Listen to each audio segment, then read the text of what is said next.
Sorry, Nwankwo, is it a good arrangement after all? If it is, how can we be so prepared for it?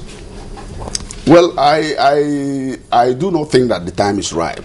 So it will be very, very difficult to go beyond that and make very strong suggestions on what should be done. I think that what we need to do is to energize the police and energize the state governors, because the state governors are in charge of security in their respective states in a very, very cosmetic term. Now let's just take a review of the assessment of the mandate given to the Constitutional Review Committee. There is so much emphasis on the 2006 conference, and that tilts more to constitutional review. There's a whole lot of semantics here. Would you rather prefer a constitutional review or a constitutional amendment now? Well, of course, you know that constitutional review is a constitutional amendment.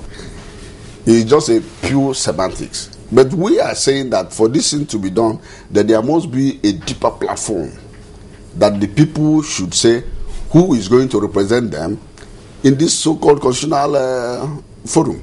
Of course, you know that even the 1999 Constitution as amended is a decree.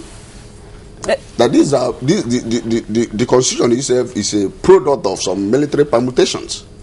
You find out that there were no core intellectual input in this same Constitution, and that the evolutionary trend we see in constitutional building that these things are not in existence.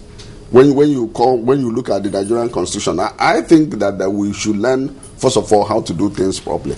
The agitation for state police is predicated on the fact that people are grossly discontented with the entire arrangement. Of course, during the Shagari era, there was no discussion about state police.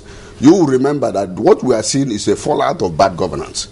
During that same Shagari era, it was difficult for people to come and tell you that we are from this area and we are from this area. It's interesting. And the major challenge is that there are a lot of false premises built into the Constitution itself. So there is no way you will make any progress without drastically and radically dealing with the constitutional issues. So, but what I feel is that the Senate and all the committees that are setting up, they don't have the political will, they don't have the zeal and the drive to muddle through this, because this is a very, very gargantuan project. It's not something people that are livered can embark upon. It's a huge project that calls for extreme intellectual radicalism, and not the way it's been handled today. There are a lot of issues that are embedded. The Nigerian Constitution is embedded, is resting on top of falsehood. I'll give you a classical example. Look at the number of local governments in some states. Look at the number of states in some regions like the East. So there is no constitutional or intellectual explanation for that. Eastern affair. I'm quite sure you saw the report we played earlier on Rochas Okorocha talking about the fourth tier of government, which people are trying to put some meaning to. If there's anything as the fourth tier of government in the Constitution, or is it a demand of the people? Could you expatiate more on that? Having fourth tier of government, is it constitutional?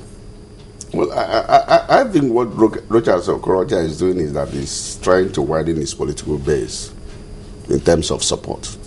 Of course, you know that there is nothing reflective of that in the Constitution.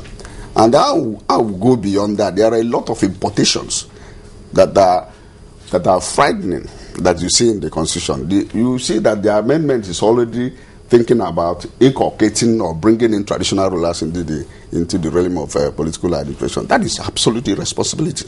You know, if you want to deal with the constitutional issues, you deal with constitutional issues strictly on constitutional platforms. The local governments we have today, of course, you know that the problem we have is that we are finding it difficult to adjust to political pressure. People are talking about state police. Do you really need 36 states in Nigeria? These are cardinal issues. Do you really need... You're talking about the nation that spends... When you're talking about budgetary allocation, you find out that 80% of budgetary allocation, both at the national level and at the state level, go into payment of salaries. You find out that these are recurrent expenditure governments we are running. That nothing goes into the capital development. So how can a government of this nature, how do you expect progress? It's mathematically impossible for anybody to expect Nigeria to make any meaningful progress.